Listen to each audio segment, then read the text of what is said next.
convention has it been? 1990. 1995. So, how much is it? 30 years.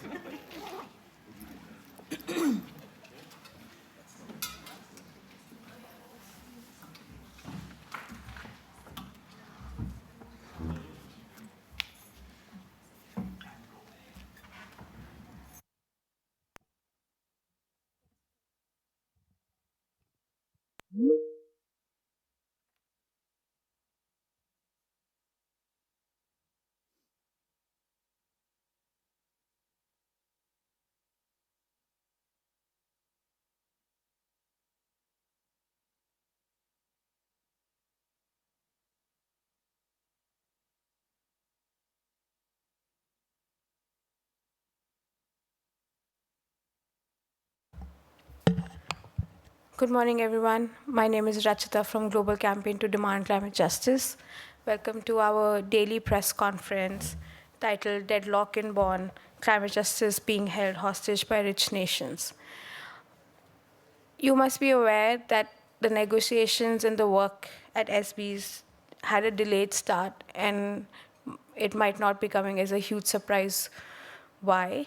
It's because there are some nations here who would rather deliver on their history of continued colonization and wars and bombardments rather than their historical responsibility to the ongoing climate crisis. So we are gathered here to talk about what the current state of negotiations are, which countries are the real villains here that are blocking the climate action, and then what are our demands as the Global South communities at the front line of this crisis. So we have a very powerful panel lined up, and we will begin with Meena Raman from Third World Network. Good morning.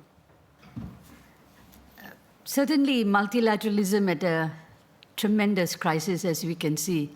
It's been 30 years of the Convention on Climate Change, and it's 10 years of the Paris Agreement. And what we see happening is that there is a failure to actually stick to the commitments that parties have agreed to under these agreements. And outside, we see multilateralism being literally bombarded. You see, apart from what's happening in Palestine and Gaza, when large numbers of people, starving population, being shot at with impunity, total impunity and damage. And then you see the bombing of Iran by Israel, totally unprovoked.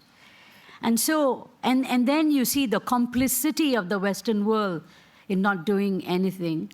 So for many of us who come to these UN processes, we really always feel whether the UN will live up to its multilateral agreements. So what we see here is that we, as the peoples of the world, and particularly from the Global South, we have to hold governments to account, particularly in the Global North. Now, the United States is not in this process. And perhaps, to some extent, that seems to be a good thing, in the sense that the halls here are a little bit less toxic. However, the Global North, those who remain here, continue to do and take the positions that the United States had been taking. For instance, this whole delay in the start of the talks was primarily due to the push by the group of 77 and China, developing countries in unity for a definite discussion. It's just a discussion that they want to have a space to discuss the provision of climate finance under what's called Article 9.1. Now, last year, with the leadership of the United States, the entire developed world actually was only focusing on the mobilization of finance. What they mean by this is actually private sector, multilateral development banks, and to actually renege on their own public funding, which is actually the obligation to do so. So what you see here happening now is actually akin to a dance where you have only, if you're doing the tango, you do need two sides to tango. But what you see happening here is that the other side doesn't want to tango. It does not even want to have a discussion. So you can't have a dance like this, where if it's about a tango, you need to tango together. Otherwise, you might as well just dance alone and be in a samba, right? We are going to Brazil, and we can't be just the global South being on its own. So this is really about the multilateral regime and how we, as peoples of the world, have to hold governments to account and say, honor, respect international law, respect human rights, respect what you have agreed to. And so this is what is really so important in terms of the overall. So it's no point coming to COPs after COPs and Bonn intercession after Bonn intercession if we don't live up to what they had agreed to do. So all parties are responsible. We hold our developing country governments to account, but like I said, you need two to tango. And so we have to get on and not rely on and wreck the multilateral system through unilateral measures, whether they are trade, whether they are economic, whether they are by bombs, and whether they are by the total impunity, destroying the very fragile international regime. Thank you. Thank you so much, Meena, for setting the scene. Before we go on to the next speaker, I also want to declare that I have no conflict of interest with any fossil fuel companies or big ag companies or any other corporates here. And I also invite our panelists to do the same. So our next speaker is Pang Delgra from Asian People's Movement on Debt and Development. Before she does that, I too want to declare that I do not have any conflict of interest. I declare that I have no connections or conflicts of interest with the fossil fuel industry, big agriculture, or Zionist institutions. I stand for the liberation of Palestine, Congo, and Sudan. You know, as a young person from the Global South, I am consistently baffled by the hypocrisy that we see in adaptation talks here at the UNFCCC. Despite ostensibly keeping adaptation in the agenda with 5 different negotiation streams, there has been no real progress in unlocking adaptation action on the ground, and this has been the case for years. The NAPS and the GGA discussions continue to be at a gridlock around the issue of finance. The Adaptation Fund, in its 16-year history, has only received a meager $1 trillion in support, while the adaptation finance needs of the Global South continue to balloon every year as we come closer and closer to hard adaptation limits. And need I remind everybody in the room that the consequences of this clear inaction are very clear and devastating. In my country, the Philippines, the lack of support for adaptation has led to losses and damages, with 20-plus typhoons annually leaving many of us homeless, bankrupt, and unable to rebuild our lives. All over the Global South, agriculture is collapsing under the weight of climate extremes, threatening food sovereignty and pushing entire communities to hunger and displacement. Women around the world who are first to bear the brunt of the climate crisis are left to carry this burden on their own with little to no support, even from their own governments. And the future that we're handing down to the future generations is marked with irreversible loss of homes, livelihoods, and lands. And the heart of the issue here, as Meena has already said, is justice and reparations. This is why developed countries don't want to talk, they don't want to go to the table, and they will continue to stall these adaptation negotiations because they still refuse until now to recognize their role, their historical and continuing responsibility in causing this climate catastrophe and the resulting disproportionate vulnerability of the Global South that's being caused by their actions. We're locked into maladaptive pathways, making basically adaptation action on the ground impossible because we have no finance. So without urgent, public, grants-based adaptation finance, without the provision of this finance, we are being condemned to permanent harm, and we are not just being denied support, we are being sacrificed here. This is not a technical issue. This is not just all blah, blah, blah in those rooms. This is a political choice, as Meena has said, a deliberate act of abandonment by the EU, the EIG, the umbrella group, and their invisible allies in the US. We need adaptation justice now, and they don't want to give that to us. But we need it not just to adapt to our new catastrophic realities in the Global South, but to ensure that we actually survive through this. And this is an issue that the Global South will continue to bring to the table, and we as DCJ will continue to bring into these rooms. Thank you. Thank you so much. We'll now hear from Leon Seeley Huggins from War and Want. Thank you. I also disclose that I have no conflicts of interests with the fossil fuel or other polluting industries and other polluting and destructive industries. I'm here to talk about just transition. So the question that's begged is, why do we need just transition? In one sense, it's because transition is happening already. Billionaires are building electric cars, automating jobs, sacking workers, plundering communities and nature in the rush for minerals. So the transition is already underway. Meanwhile, in countries like mine, the UK, cut their overseas spending in so-called aid, and they're investing in warmongering and providing military spending and political cover for the genocide in Palestine. This is the transition that we're witnessing. Rich countries like the US, my own, the UK, countries in the EU are developing their industrial strategies for a so-called green future, but they're doing so at the expense of the Global South. They're repeating the very same dynamics that have meant that for every $1 of so-called aid received by global southern countries, $30 goes back to the global north. The same dynamics which meant that between 1960 and 2018, a total of 62 trillion, or 152 trillion when you account for lost growth, has been extracted from the global south to the global north through unequal trade.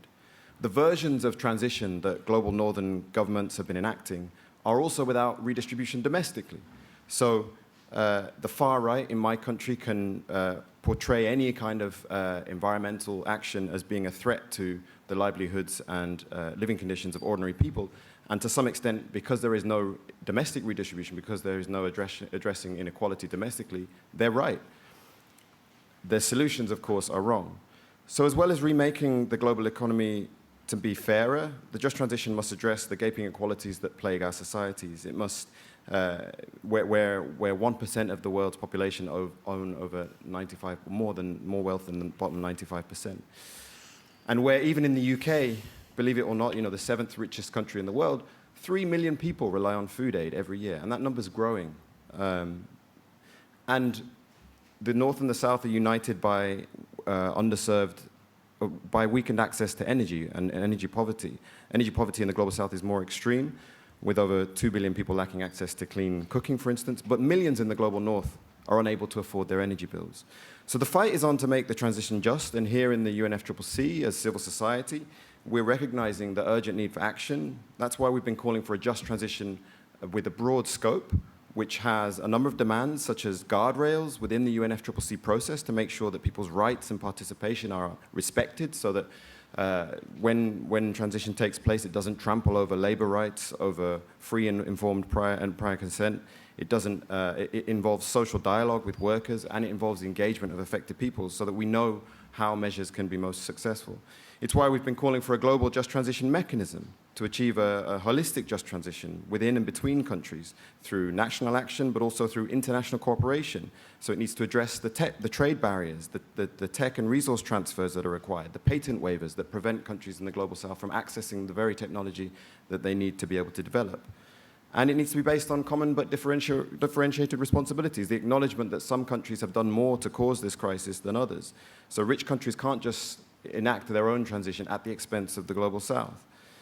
It's also why we demand that just transition plans are integrated into national climate planning, so that they can align, so that we can align long-term development and climate goals with social justice and equity. Environmentalism without class struggle is gardening. Just transition without, climate action without a genuine just transition is just a techno-bros paradise, and we're seeing the apocalypse being built as the genocide unfolds and as the bombs fall. It's why we're also demanding a mandate to finance just transition, and this has to be new, additional, adequate, non-debt creating and predictable climate finance.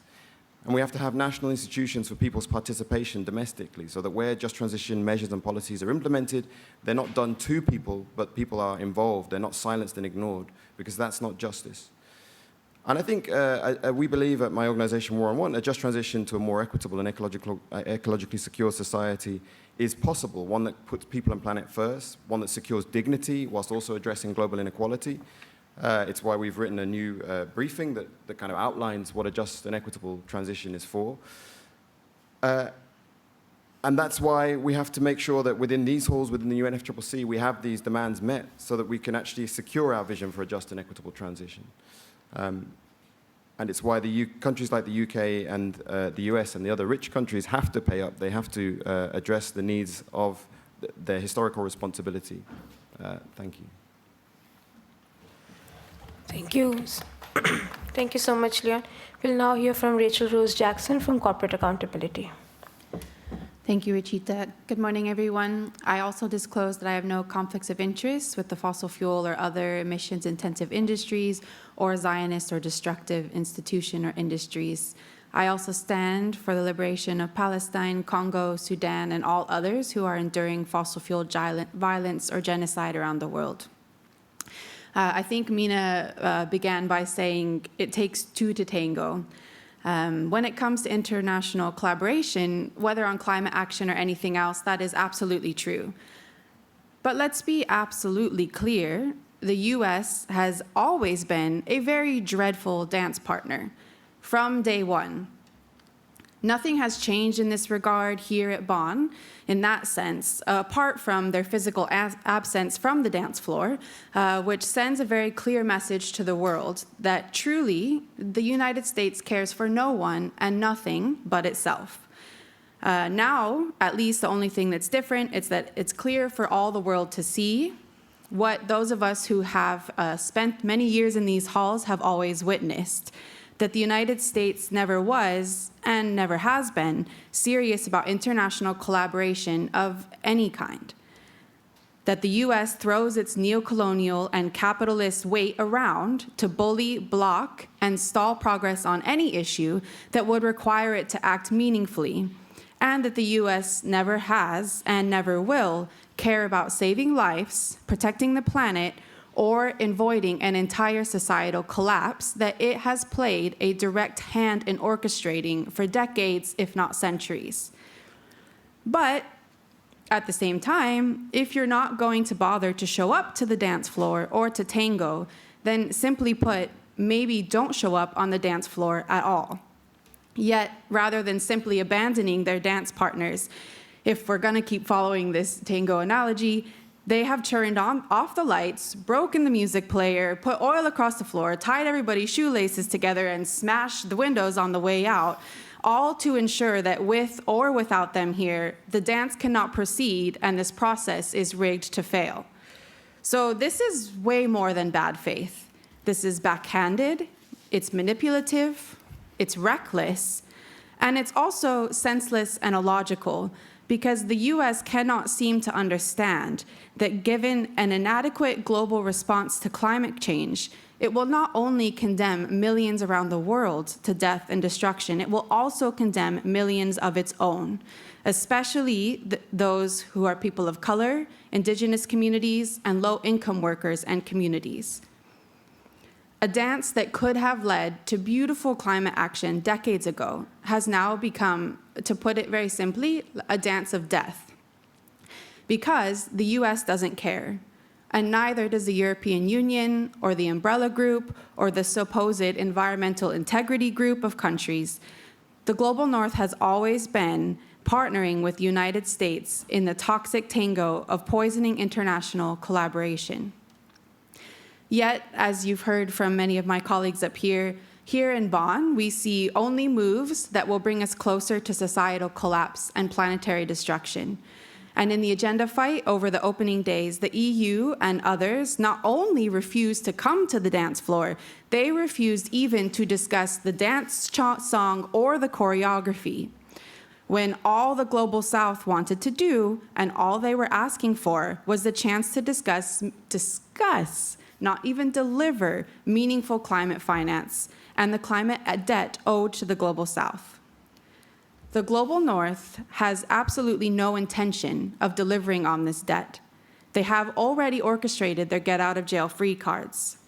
Here, they will not even allow the pretense of a discussion about finance, and at COP last year in Baku, They helped ram through the rules on carbon markets that provide the key to their great escape and their final dance. Here and at home, they are also embedding these carbon markets into their pretend NDCs, allowing a way to be seen to be taking action without really doing anything to do so. We are told time and time again that there is no money, that carbon markets are the only way for Global South countries and communities to receive any support to address the climate change. All of this while they spend billions and trillions on military support to Israel, on their industrial military complexes, and now threatening the same in relation to the very disastrous developments unraveling in Iran. These countries have all the money in the world.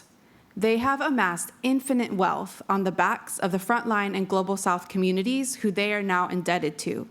Carbon markets are their way to shift all responsibility for the climate crisis to the very same communities that are already shouldering the greatest impacts, and to ensure that these Global North countries and big polluters can continue to pollute with impunity. But carbon markets don't work. Though they have been existing for as long as the UNFCCC has, they have never, not once, correlated with a global decrease in greenhouse gas emissions. They harm communities, they destroy ecosystems, and they allow the fossil fuel industry, big ag, and other polluters to continue to pollute unchecked. They have been shown time and time again not to work and are proven to fail, and they are not climate finance or climate action. So in the Global North's deceptive dance of climate breakdown, carbon markets are the finale, and we must be attuned to their agenda. And here in Bonn, we must resist, we must call them out, and we must hold them accountable, not only to paying their long overdue climate debt, but to finally doing their fair share of climate action. The truth is, it doesn't only take two to tango. It actually takes everyone together in this moment on the dance floor to have a dance of climate action, unless it is to become a death of climate destruction, a dance of climate destruction. Thank you.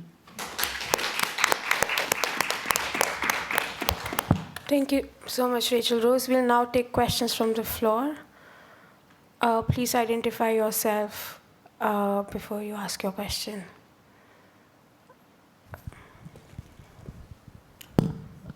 My name is Esteban. I'm based out of India. I wanted to ask Meena. Meena, we heard you at another side event talk about what this provision fight was about. And just to clarify what is actually going on, because for a lot of people, the negotiations are not very clear or the reasons are not very clear. And we often see the Global North use their hold on the global media to continue to peddle the narratives of, oh, this is a reasonable ask, what they're asking for. My question to you is it a reasonable ask, what they're asking for? Well, I think for those of you who were in Baku last year, the big fight was on the new collective quantified goal on finance. And if you remember, the G77 in a united voice demanded that there be at least 1.3 trillion per year of climate finance, although the estimates are far higher than that, that even civil society was demanding for. But what happened was that this 1.3 trillion number got, the optics were that it's going to be a scaling up by all actors from all sources, including the private sector. And there's actually no clarity in terms of what the developed countries are going to provide for. And this is why on the $300 billion goal, if you remember from Cancun in 2010, the developed world said, we will promise to mobilize 100 billion per year. And that, of course, number kept shifting and so on until today. It's never clear whether they actually mobilized that amount. But the point here is that it's not just about mobilization, because the Paris Agreement very clearly says that developed countries shall provide finance for mitigation and adaptation. Now, I'm a lawyer. If you read that, it's not ambiguous at all. It's so clear. It's a mandatory provision. But last year, with the leadership of the United States, or the duplicity and the toxic dance that went on last year, it was not about a provision. it was always about mobilization. So mobilizing from mother, father, grandfather, dog and cat, except the provision was not really clear. So this is what the US went in with, and the rest of the developed world followed suit. So there, when they talked about the 300 billion per year, it was a mobilization goal, not a provision goal. So this is why the developing countries said, okay, how are you going to implement Article 9.1, the provision? And that's why they said, we need to have a space to talk about it. And the developed world said, no, you can't talk about it because we are already doing it in the 300 billion. Now you see how they shift? Last year it was mobilization. When you talk about this year, you say, no, you have to talk about it. So no, we talked about it last year. No, you didn't talk about it last year. So this is why we need to put the pressure on them, because this is not, the agreement is not simply a coffee shop chat. It is real. It's a commitment. And so how did you meet your commitment? And that is what we are focusing on.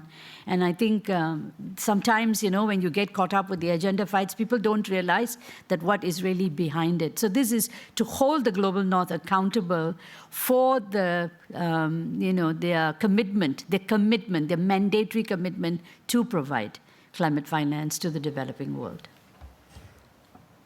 Thank you, Meena. Any other questions?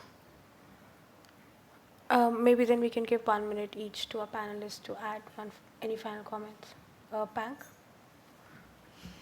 Yeah, adaptation is really an issue close to the hearts of the global south, because this is what's going to enable us to survive the crisis. Already the realities that we live in have changed from just a mere 3 years ago.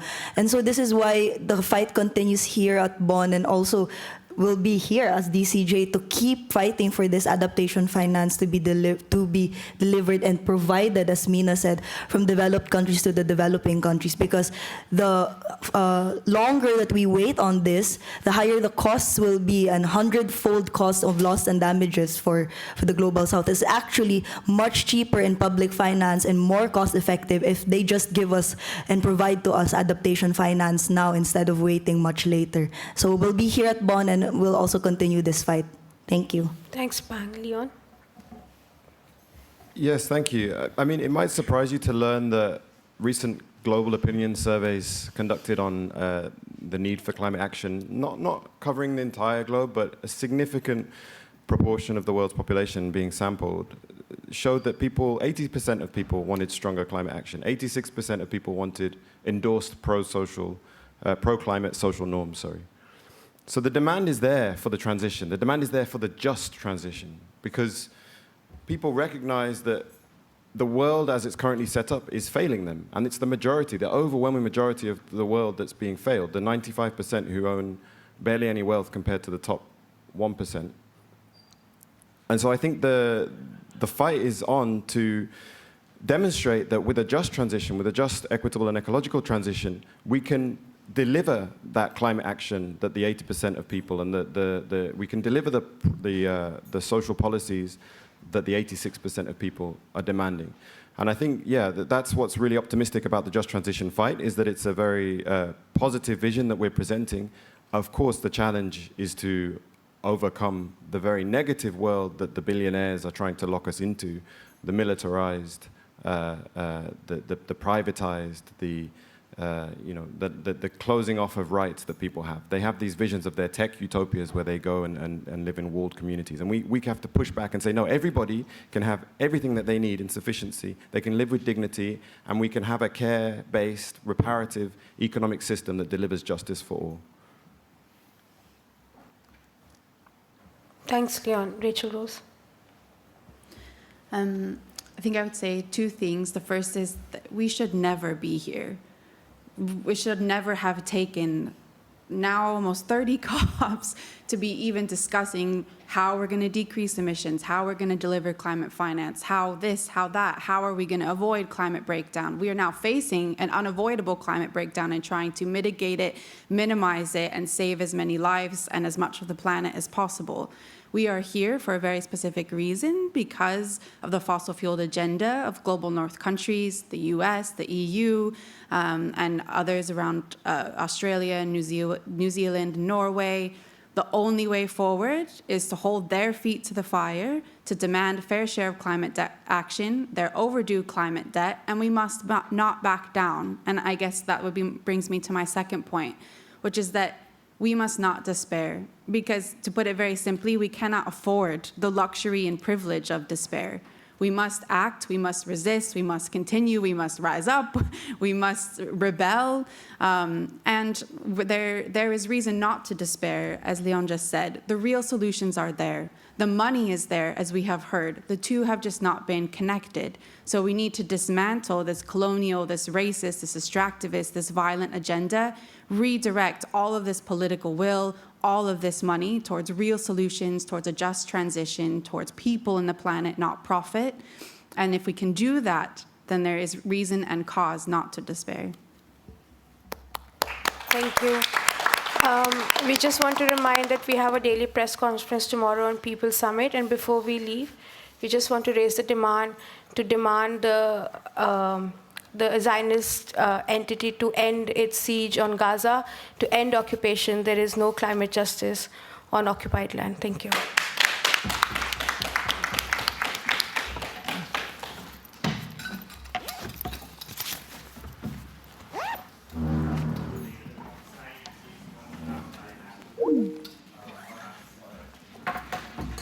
Now this is yours. Yes. Well done. Thank you. Well done. Well done.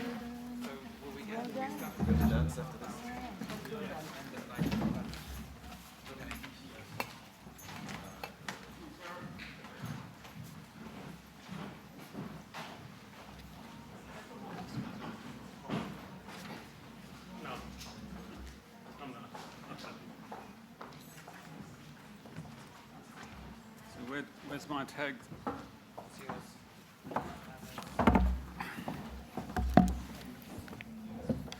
Oops. Good.